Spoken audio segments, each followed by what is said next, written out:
Welcome, everybody, to episode 25 of the Art of Marketing podcast webinar series with your friends at Applied Art. Today, we were talking about a lot of different stuff from corporate America to higher education with Heidi Mannetter, if I pronounced that correctly. That's right. We are joined with our normal panel of George, one of our partners, Shannon, our business development manager, myself, Ryan, and I'm in marketing. And today we're talking with Heidi Mannetter, and she works with Drake University now, but Heidi, maybe give us a little bit of an intro about who you are and what you do. Sure.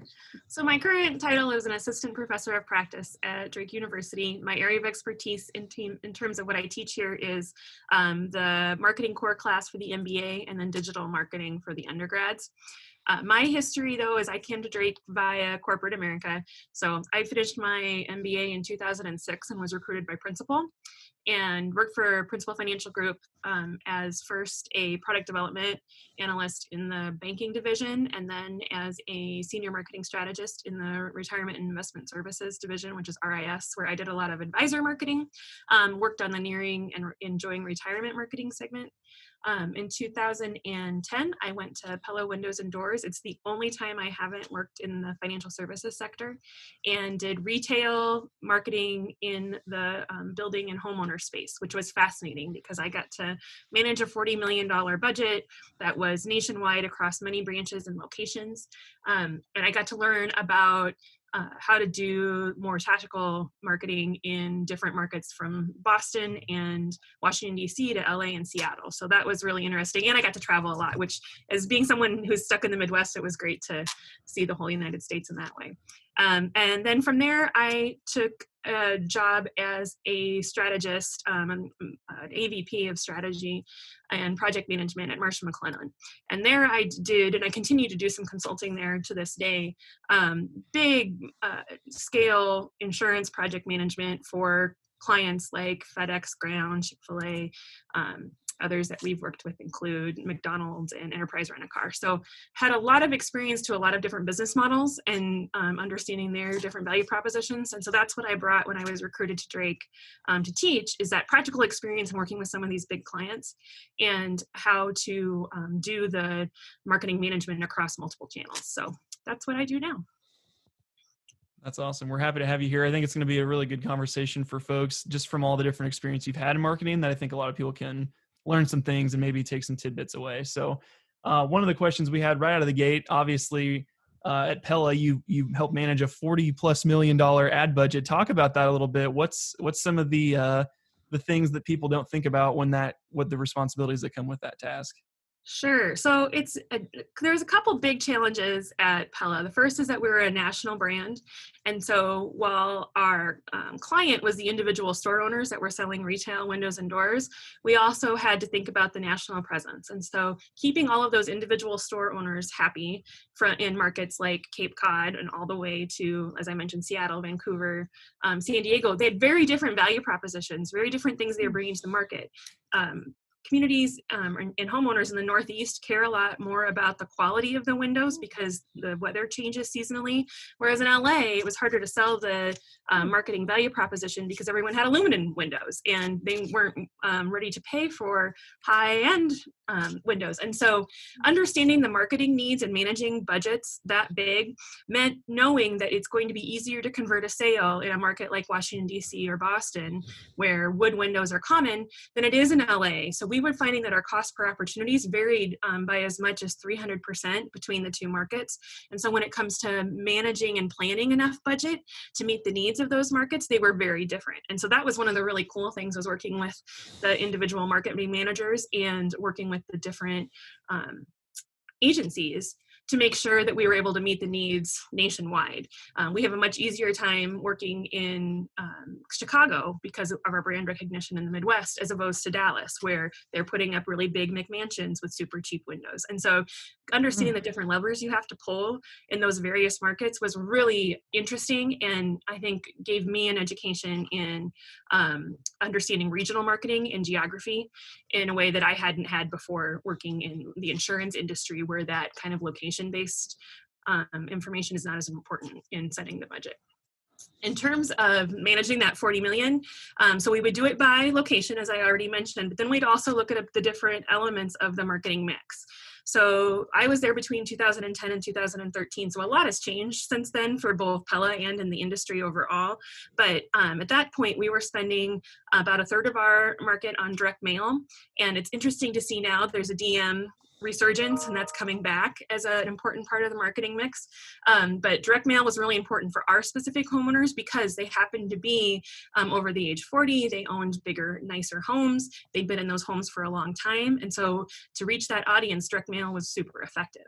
The other thing we were doing in that time, 2010 to 2013 is when we really saw the evolution of digital marketing. And so a big portion of that budget was allocated to digital, which is where I got my chops. And that was the area that I really specialized in for the marketing team. And understanding, how to set up paid search by location was something that was brand new to Pella, and I got to help do that, like foot on the ground, like getting really into it, and how much that's evolved over the last decade. Like it's amazing how much the knowledge and the detail and the AI, like all of that is new in that period of 10 years. And so it's a lot of fun for me to look back at the work I did then and then teach my students about, this is the way it started, this is how it's progressing. I would much rather have you learn to be agile and flexible in marketing, because I don't know what it's going to be like next year and what you're going to be doing. And so showing them how things change and having to be excited about anticipating those changes was a lot of fun. But then what we would have to do with that budget is then report on every single tactic in the mix and at the ROI level. So I knew the ROI for Boston's paid search activities, for their print activities.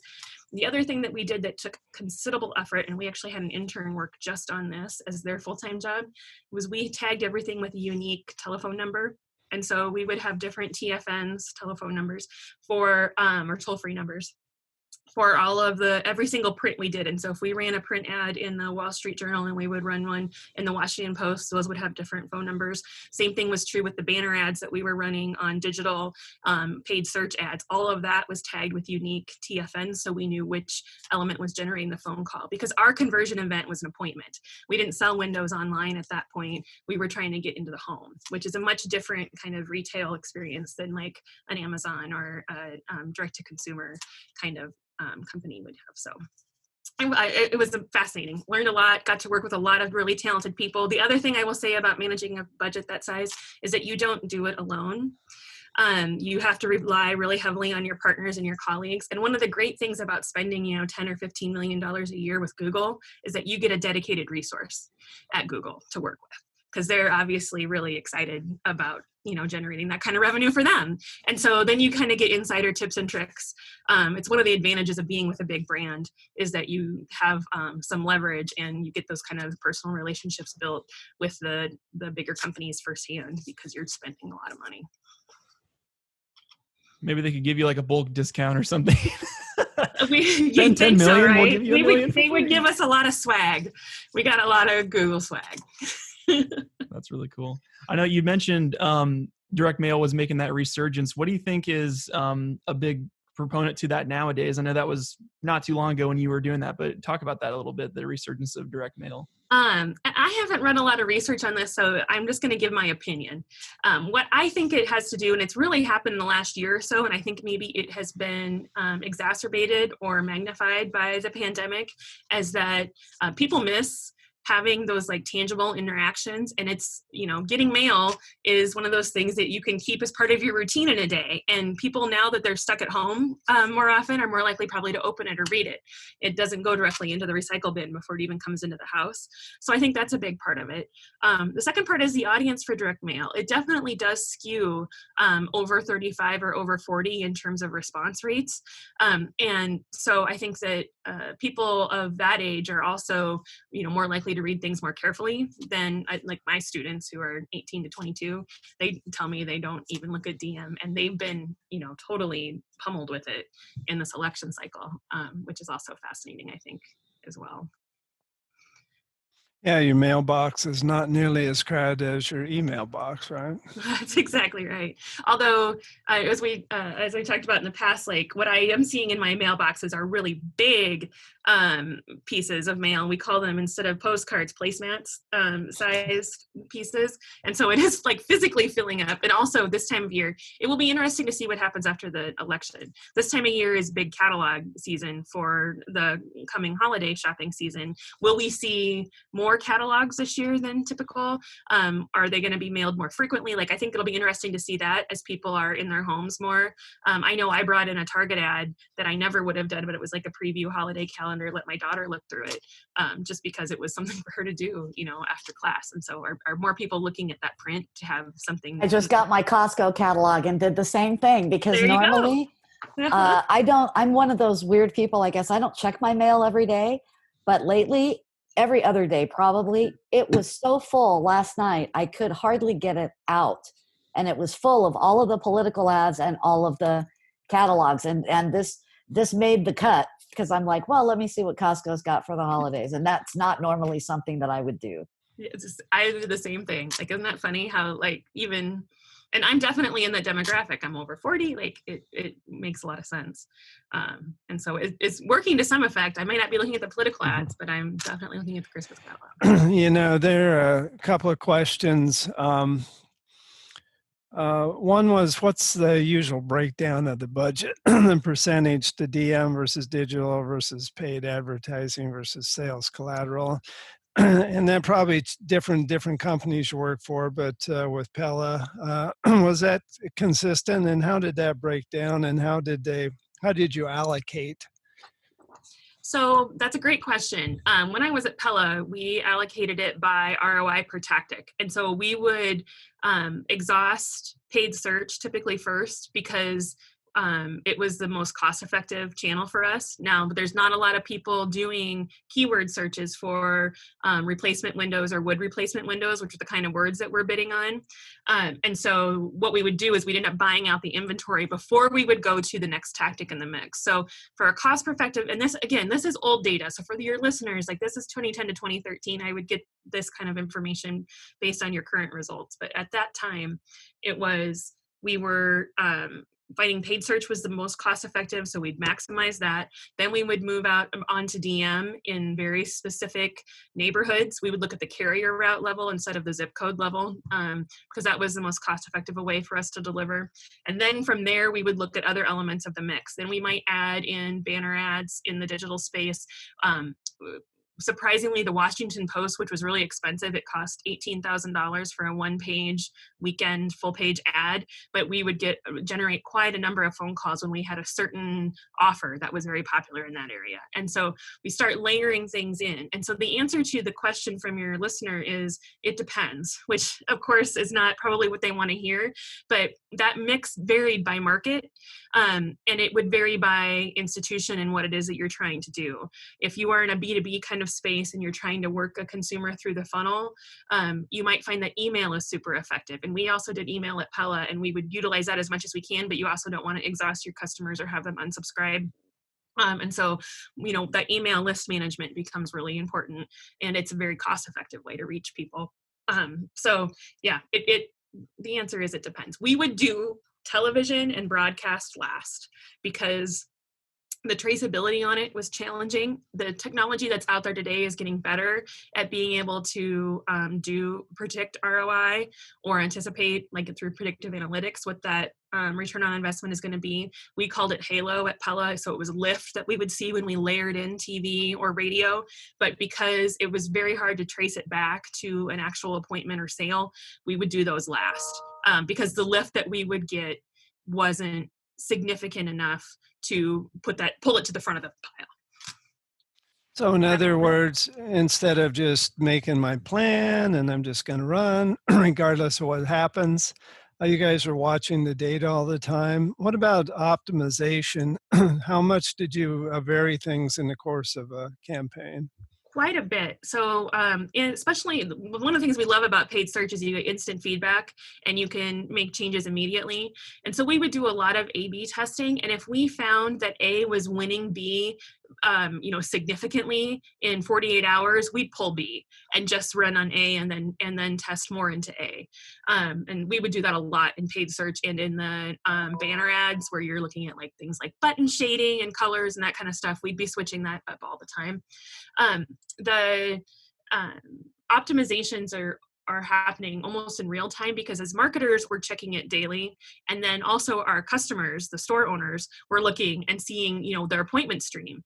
The interesting thing when you're in a B2B where the appointment is the sale that you're trying to get to the conversion event is that the store operations rely on those phone calls and rely on those appointments. And so if they're seeing appointments dry up, they're on the phone with marketing.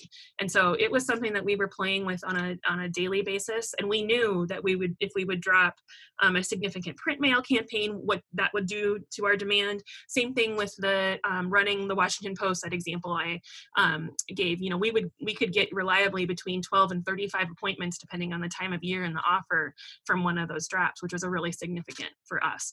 And so again, it really depends on what's working, what the need is in the market, and then how much inventory you have. If you've already, utilized a lot of the paid search and you're not driving new demand, then maybe you need to look at things like sweetener offers, trying to get people that are already in the funnel to convert, as opposed to looking to make the funnel bigger. So we've talked a lot about tactics up until this point, which is great. There's some really good tactics. I know you mentioned kind of offline here earlier that strategy is the thing that gets overlooked a lot from a marketing standpoint. Talk about kind of the marriage between those two and really the importance of having like a really solid marketing strategy. Yeah. So this is one of my personal platforms as a professor and as a consultant, as someone who's still doing this, is that you want to be careful that you're not in a situation where you're running tactics in search of a strategy. And so always taking a step back, which is hard to do. And this is my experience at Pella, and it's the same thing in the other consulting jobs I do. When you're getting a ton of pressure to increase sales and drive demand, it's hard to take a step back and say, why are we in business? What is our mission? What are we trying to achieve? Are we selling on our value proposition? What makes our company unique? And that was really tempting at a big brand name like Pella. We had a lot of brand equity. We didn't want to throw it away. We want to use it and remain a prestigious elite brand. And so making sure that you're not discounting products just to sell a product, because it's really easy to get in that trap once you start running sales. Instead, take a step back and look at the strategy and say, why are we here? What are our goals? Is it to attract new customers? Is it to increase purchases from existing customers? Is it to grow into a new geography? And then plan the campaign around the strategy. And so thinking at a really high level, 30,000 foot, taking a look at the landscape and saying, these are the levers we want to pull. Then the tactics become the levers. And so then you can think about, all right, is social media the right platform? If so, which social media platform? Are your customers skewing older? Then you may probably want to look at Facebook. Facebook still has the largest reach, although I read this week for the first time ever, they've lost users in Canada and the United States. And so people may be pulling back a little bit, but from an average user time in terms of engagement and the number of users who have Facebook on their phone, they're still dominant. If you're looking at hitting, the preteen market or the teenage market, so trying to get into the market early, and that's your audience, then you need to be on Instagram and TikTok. And so understanding kind of where the market is that you're going after and doing that strategic segmentation is really important before you start throwing tactics. And I still have this conversation with CEOs all the time. Like, I want more Facebook, or I want Twitter, or, they think very tactically or platform based. Instead, the question is always, well, who are you trying to reach? And is that a good investment of the time? Because I think what a lot of people, especially with social media, they think of it as free, because setting up a owned Facebook page doesn't cost them anything, but most of these platforms have a pay-to-play format anymore. You're not going to get your posts seen unless you're boosting them, promoting them. And so, if you're not willing to invest in the people capital, in the content creation, and all of those things that make it possible, then maybe social media is not right place for you. And instead, you should look at, your website or other ways that you're bringing people into the funnel. Did you do much testing of either creative or strategic? What does that look like? So in my career, and we still do this today, in what I do with Marsh, we do a ton of testing. So as I mentioned already, we do the A/B testing on ads to see if different calls to action are going to get better clicks, or if different products get more clicks. I may have offer a product that has lots of different components. Which one of those pieces, which one of those features or benefits is going to resonate the most? So we do that kind of testing. When we're doing website development and building a new web page for our clients, we do usability testing. And so we sit down with the people that will be actually navigating the site and have them have that experience and see, is it intuitive? Is the navigation good? Can they get where they're going to go? Are we making it really easy for them to get to the sale or whatever that conversion event is?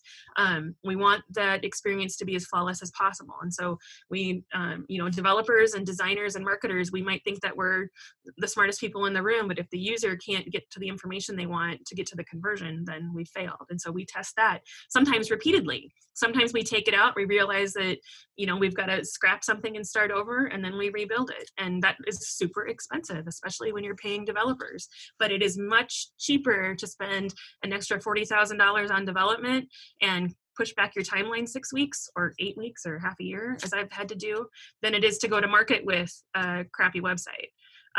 That is way more expensive, and it can be super painful in terms of fixing it and then retraining your customers to navigate the new site. And so as a strategist and as a marketer, my advice always is spend the money up front to get it as close to good as you can, as opposed to launching something makeshift and then fixing it as you go. I think Agile is great. I believe you should continue to innovate and update, but I also know that just putting something out there to get it out there, especially in the B2B space, can be detrimental because you can lose trust. We go through the same thing on a regular basis where I'll talk to prospects or clients and they'll go, "Oh, I think I want a video. I think I need a video." And I think, okay, well, what kind of a video, and what do you want that video to do for you, and how are you going to use it? And it turns out you have that tough love conversation and drill down a little bit. And it's really that their website is what needs help, and that there's a lot of content missing, and video has a place for that. But that's maybe phase 2. Phase 1 is over here, but they haven't thought through it. They get an idea in their head, or they hear social media and Facebook, and then they want to jump and act on that without, like you said, stepping back and having a conversation about what are we really trying to accomplish, and what do your current customers like about you, and what's the right strategy to go about how to grow your business from that perspective. So I mean, I love what you're saying, because we live and breathe it every day, where somebody's got a great idea, but it's not driven or founded in any kind of strategy. Yes. And what a waste of money. Well, but it's an easy trap to fall into, right? Your CEO or CMO sees a headline about how video is the new trend in 2020. Like, I don't want to miss out on that. I want to be involved. I want to take advantage of it. But yes, to your point, if you don't have a good content strategy on your all the way to the website, and my favorite question to ask, like C-level executives or even like SVPs and mid-managers who are really tactical, is who's your audience and what's the value proposition? And if they take a step back and they can't answer those questions, then I know that I'm on the right path, trying to dig out kind of what it is that they're looking to do. Yeah. I think those two questions can help uncover a lot of strategic need that maybe not being considered. I've seen a lot of light in the eyes go out when you start talking value proposition. Yeah. So the two things I always talk to was, this is my undergrad, like marketing, and they get tired of hearing me say this because I teach a 101 class. I get to do one section. So students are stuck with me a one-on-one, and then in my digital marketing class, I'll hear this all the time. Like, to have a clear value proposition, have a clear call to action. And those things need to align across platforms. So we haven't talked a lot about integrated marketing management. We talked about, managing budgets, and that means an IMC, integrated marketing communications approach. But making sure that value proposition, which might be as simple as, lowest price in town. I hate to compete on price, but that could be a value proposition, or it could be highest quality service, or quickest service, or whatever it is. Like, it doesn't have to be fancy. Like, value proposition is just a way of saying what makes you unique in the market.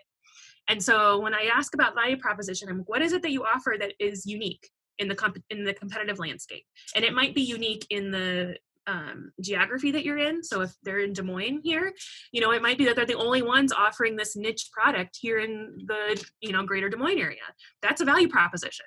And so like I said, it doesn't have to be something fancy. It's just a marketing term for like what makes you unique. And then the call to action is, what do you want me to do now? So in a paid search ad, it could be, best price in Des Moines or best service in Des Moines. And then the call to action is make an appointment now or come in and see us today for 20% off. And again, these are not, fancy things, but you're telling the customer what makes you unique and what you want them to do about it. And if you can't communicate those two things, then you're in trouble, because like you just spent a lot of money on marketing a video or an ad or whatever it is, and your consumer has nowhere to go.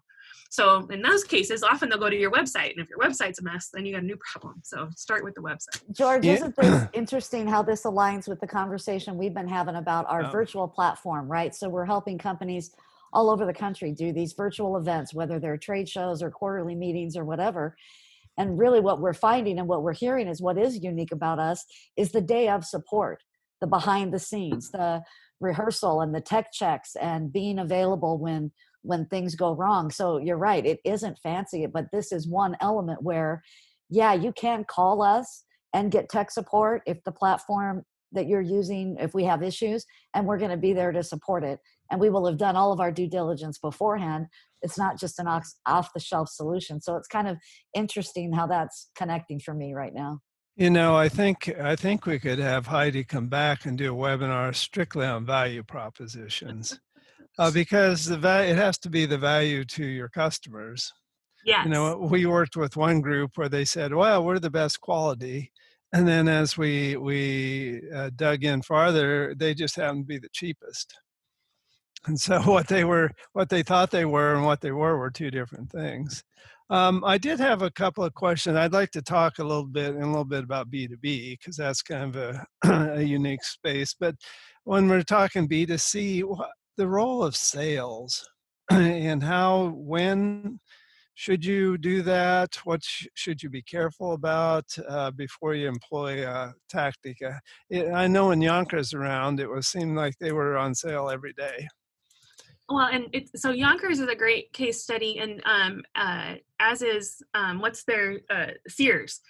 Some of these big department stores that are no longer with us, and JCPenney has a really famous case study about this, right? They took away all that sale and tried to go to a low price provider. That was 5 or 6 years ago, and it failed.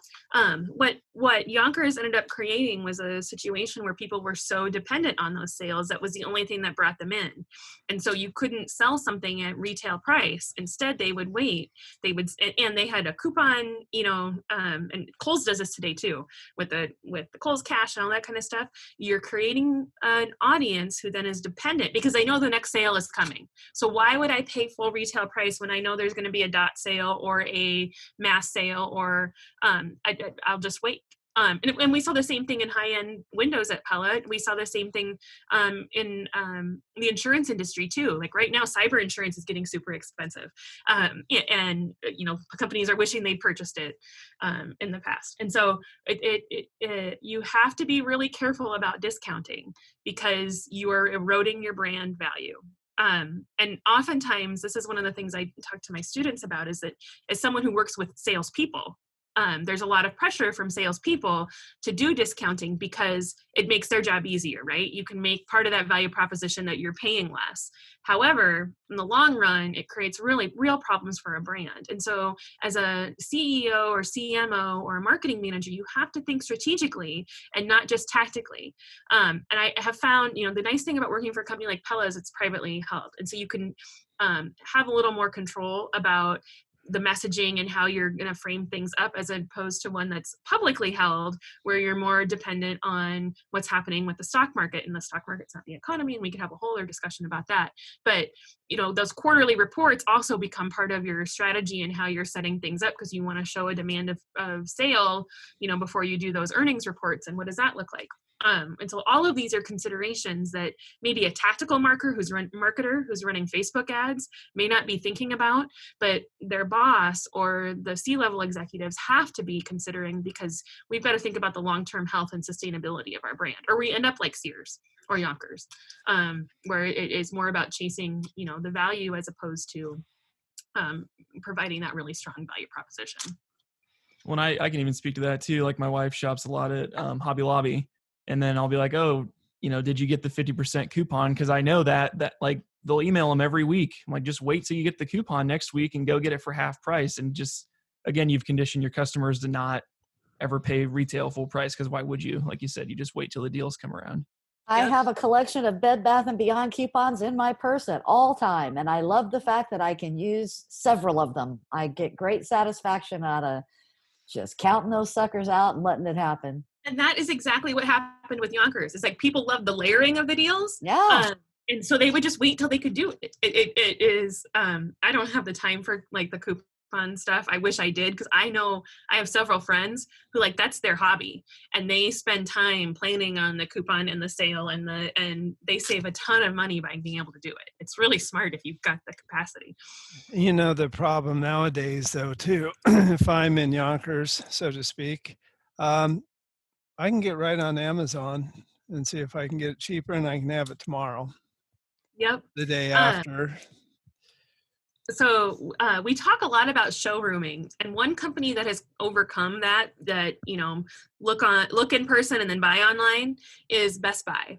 And they did that through price matching guarantees and having a really wide inventory of things available for people to look and feel. And then they've got a sales team on the ground in the stores that is trained to get them to conversion. And so if, I bought a whole new KitchenAid set for my kitchen when we remodeled 2 years ago. And one of the things that the salesperson did really masterfully was show me how I could get a discount right now, because he saw me on my phone. I was looking to see what else was out there. These were expensive appliances. And I didn't want to make a second decision. I knew what was happening. Like, I work in this field and I knew what he was doing, and I still bought from them because it was the best deal I could find. I came in, researched, I knew what was going to happen. And so Best Buy is doing a really nice job with that.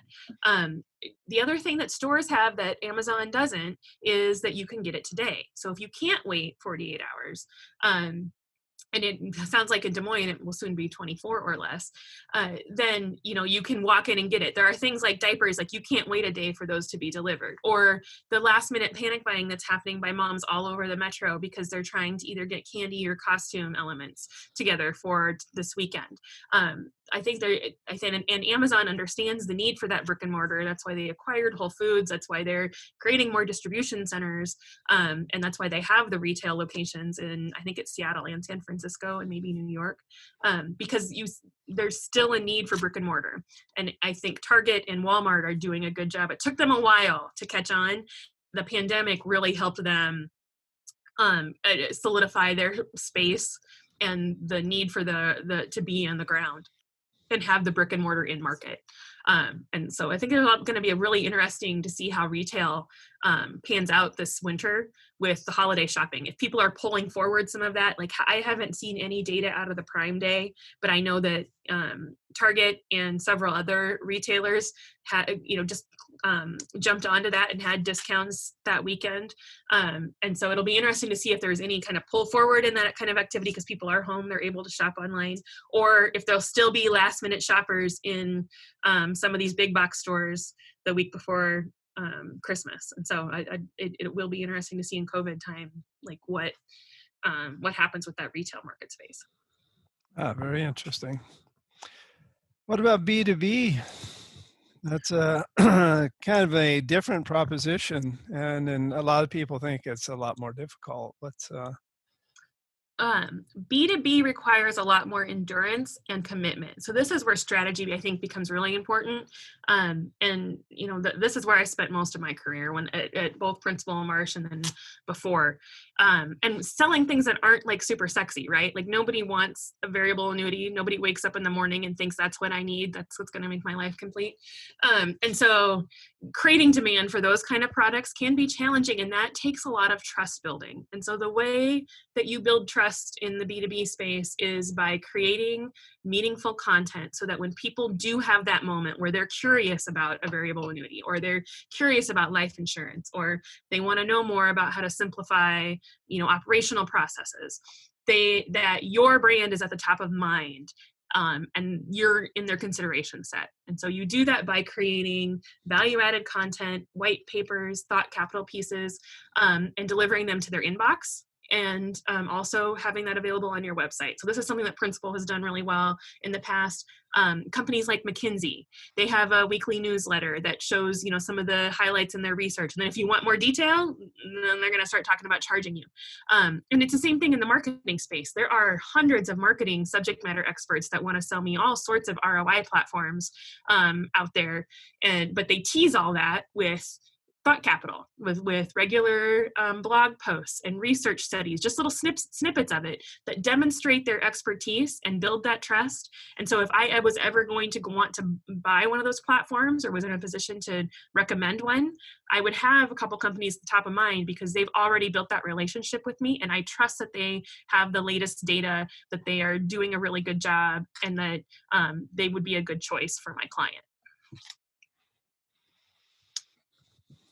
I know a lot of people get pushback too in the B2B space with, like you said, the longer sales cycle or marketing cycle to build that trust. Talk about how you market to people within a company. If you're B2B, like, okay, our ideal client is this company. Talk about how you solicit, because there's people on the end of those emails. There's people that make those decisions at the end. Maybe talk a little bit about how you can do that and target a person within a company. So there are a couple ways. You can, like, if you were after a specific position, like you want to talk to a CFO at a certain company, you can look them up on LinkedIn. You can try to connect with them like personally. You might get lucky and be able to find their email address on the website, although very few people make that public anymore. But getting that kind of information is important. Getting those connections so you can start low and work your way up. Start with a salesperson who is throwing out his business cards or her business cards, and then work your way up the ladder to their leaders to get to that audience. But again, it takes a lot of patience, and you can't be pushy or salesy about it. You have to be solutions oriented. And so instead of talking about how great you are, that value proposition, instead it's got to be more about what I can do for you and how I can solve a problem for you. And so the communication has to be about understanding what's going on in the organization at the current time and how you can fix it. And so this requires a lot of patience, because not everyone's in the market for exactly what it is that you're selling at any given time. And especially now, we're seeing contraction in a lot of organizations based on COVID. We're seeing layoffs, and every day I log on, and it seems like there's been a reduction of force in another big company. So being thoughtful about your products and services, and are they a value add in the time of an economic contraction, then you want to be talking about that.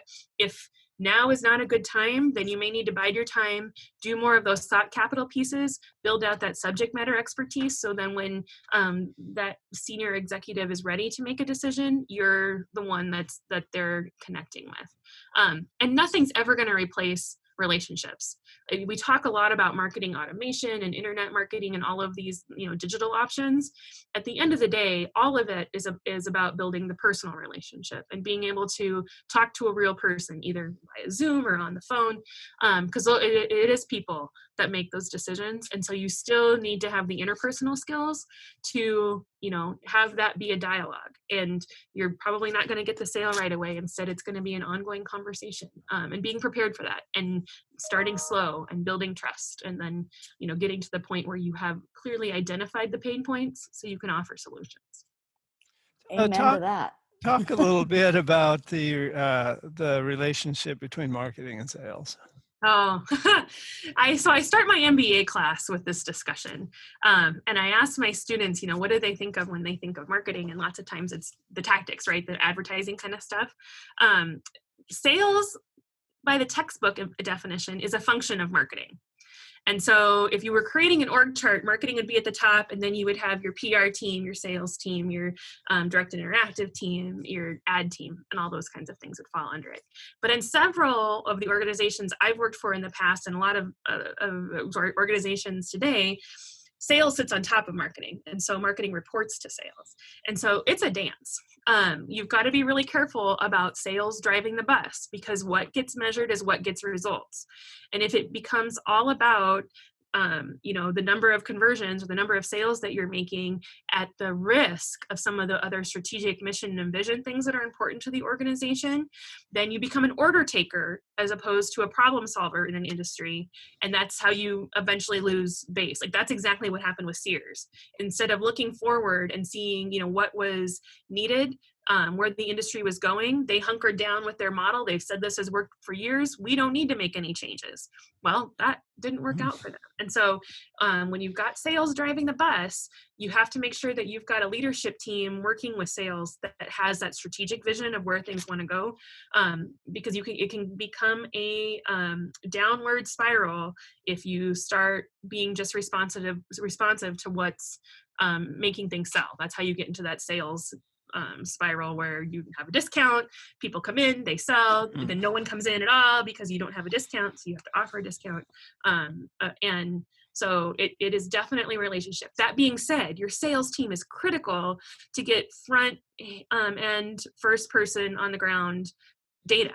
And so if you think that, the most important marketing message that you have is price, and then you find out it's service, you should use that, right? You don't want to ignore what you're hearing from your sales team. You want to use that to help define those marketing values and making sure that you are not keeping profit on the table. A lot of companies devalue what they're worth because they don't talk enough about how important some of the elements of their service model are, and they accept less than what they could get. And so your sales team should also let I think they'd be willing to pay more for this, and you can take a markup, and there is no shame in that. Like, we run businesses to make money, and working with your sales team can help you do that. The other thing they can do is help you diversify the product set, so you can identify parts of the market. Maybe you've been serving mid-market and there's opportunity at the high end. Maybe you've been serving mid-market and there's opportunity at the low end, and you've got a low-cost thing that's easy to scale. Your sales team will help you identify those kind of opportunities as well. So definitely need to listen to the salespeople, but you have to be careful in terms of the long-term strategic mission and vision of your organization, that it's not just about this week's sales or the bottom line. The messages have to all be in alignment too, right, between them, and all the way through to the actual product and the customer experience. One of the ones which I always think they did so well was Hy-Vee, when they were the helpful smile in every aisle. And you go in, they just instructed their employees they couldn't tell you where something was. They had to take you there. Yep. Very simple, but boy, you felt like, yeah, that helpful smile was a real thing. Yes, but that you're absolutely right, and you point out you make a really good point, is that isn't something that can just be thought of at the marketer's level. That has to be shared institutionally. And so when they end up on a phone call with a complaint, the way that we deal with that has got to be consistent. If you have different offers running in different markets, the centralized team needs to understand how to react to that. Like, if I live in Boston and I come in with a coupon from DC, will that be honored? Those kinds of things. And so that does take communication internally and making sure everyone's on the same page. And that has been a challenge in some of the places that I have consulted. None of my full-time employers had this issue, but places where I've consulted where sales is over-promising and then the team is under-delivering because there's not that connectivity between what you can do and what is being promised to the consumer. So you got to be very careful with that. The philosophy or the principles have to be agreed to. Everybody's got to have alignment, and everybody's got to be held accountable across the board. Yes. And that goes down to the service center employees too. When people are calling with complaints, are they empowered to make decisions and satisfy those complaints immediately, or does it have to be escalated, and does it take weeks? Like that, you're going to see the results of that in your reviews and on online interactions. And so you have to have a plan that goes to every part of the organization. I can think of a cable company who definitely needs that kind of guidance. Well, Will I don't know remain if that nameless. applies to monopolies or duopolies. Yes. Yes. There was a question earlier about agencies, and I know probably when you were at Pella, you worked with probably multiple agencies. What's the strategy for working in-house versus out-of-house, and what's a good working relationship with agencies in general? Again, the answer is here, it depends. The benefits of in-house is that you have a lot more control over what you're doing. And from a reporting transparency standpoint, you get to see a level of detail that most agencies are going to withhold. The value of working with agencies is that they have subject matter expertise that you don't have to train. And especially in the digital space and in terms of doing different kinds of media buying, that's a skill set all in of itself. And so it can be really helpful to use an agency for that. That being said, you want to have enough sophistication about media buying and online advertising to understand what KPIs are important, what averages are for your industry, because you don't want to overpay or be taken advantage of. I work with even students who do projects with different nonprofit groups or work for parents' businesses, and they get into my digital marketing class and they realize that they've been paying for something and not getting much value for it because they didn't really understand how it works. And so to that end, it might be nice to have an internal person who has a specific subject matter expertise if you're spending a lot of money in that particular channel. But agencies are invaluable in terms of the data you can get from them because they, buy all of the analytics software at scale. They know what's happening in different industries and probably your competitors if they're servicing them as well. They work with various different kinds of companies, and so they get to the benefit of the A/B testing across multiple platforms that you can't do inside an organization. And so it's really a trade-off. The other thing is that agencies are typically going to be a lot more expensive than bringing it in-house, but it takes a lot of time and a big investment in talent to do it in-house. And so it's, do you need immediate results? You probably should go with an agency. You don't have to wait for someone to build up subject matter expertise, but then you're going to pay for it. Absolutely. I know we're nearing up on time. Heidi, I know you've had a lot of meetings today, so we want to be mindful of your time. Final question here for you, for all the marketers at home that are listening. What's your biggest advice for marketers right now going into the end of the year in terms of what should they be aware of, or what's some advice that you'd share with them? My advice for marketers, regardless of the time of year, and this is what I would say to my students too, is, be curious. It is really easy in marketing to get myopia. So you get so focused on the KPIs or metrics or the channels that you're responsible for that you can't see the forest for the trees. And how you can bring value to your organization and how you can bring value and worth to your position is by taking a look around, taking that step back and what's happening, what's coming down the pipe. And the way that I tell my students to do this is just subscribe to 2 or 3 newsletters that are really good about publishing in your industry that you want to work in or in advertising or agency life in general. And you don't have to read them all every day, just scan the headlines. And then if there's something that piques your interest, take a look at that. Because that's how I help keep my strategic skills sharp and thinking about how things fit into the overall puzzle is keeping an eye out of what's coming down the road, what other places are doing. I may not be ready to, manage a TikTok campaign with some super cool celebrity, but I can see that McDonald's had success in doing it. And what does that tell me and how does that inform my strategy going forward? Maybe nothing right now, but it's just one of those things I can file away and keep in my back pocket. So my advice for marketers or marketers who endeavor to go forward in their careers or move up in their careers is to be curious. Don't get so caught up in the day-to-day of the job that you lose, you're part of this really cool industry. We get to problem solve in a way that you can't if you're an accountant. Accountants get in trouble if they're creative. Marketers don't, right? This is like a giant Jenga puzzle or a giant Rubik's Cube, and we get to play with it every day. And what worked yesterday is not going to work tomorrow. And so have the curiosity to kind of figure out what that secret mix is going to be so that you can bring value and fulfillment to your career. Great Super advice. Powerful. Awesome. Well, thank you so much, Heidi, for being on the show, being our guest. I think our guests probably got a lot of, or our attendees got a lot of insight today from this conversation. I think it was really helpful to have you on. So where can people find you? Where would you suggest if people want to get more of Heidi, where do they go? You can find me on LinkedIn. I'm Heidi Mannetter, Mannetter. I'm the only one out there. And so you can direct message me there, connect with me there. I'm happy to visit with anyone or sign up for classes at Drake. I teach in the undergraduate and the MBA program. And I'd love to have you in the classroom. So thank you so much for having me today. This was a lot of fun. Yeah, absolutely. Yeah, thank you, Heidi. Thank you. And then for all of our attendees here as well, if you want to get any more of the episodes from past webinars or podcasts, make sure to go to artofmarketingpodcast.com. You can check out all this stuff back there. We have a bunch of free downloadables there that you can use to get more of a strategy for your marketing campaigns as well. So thanks again, Heidi, for being on the show. And we're going to sign off for today.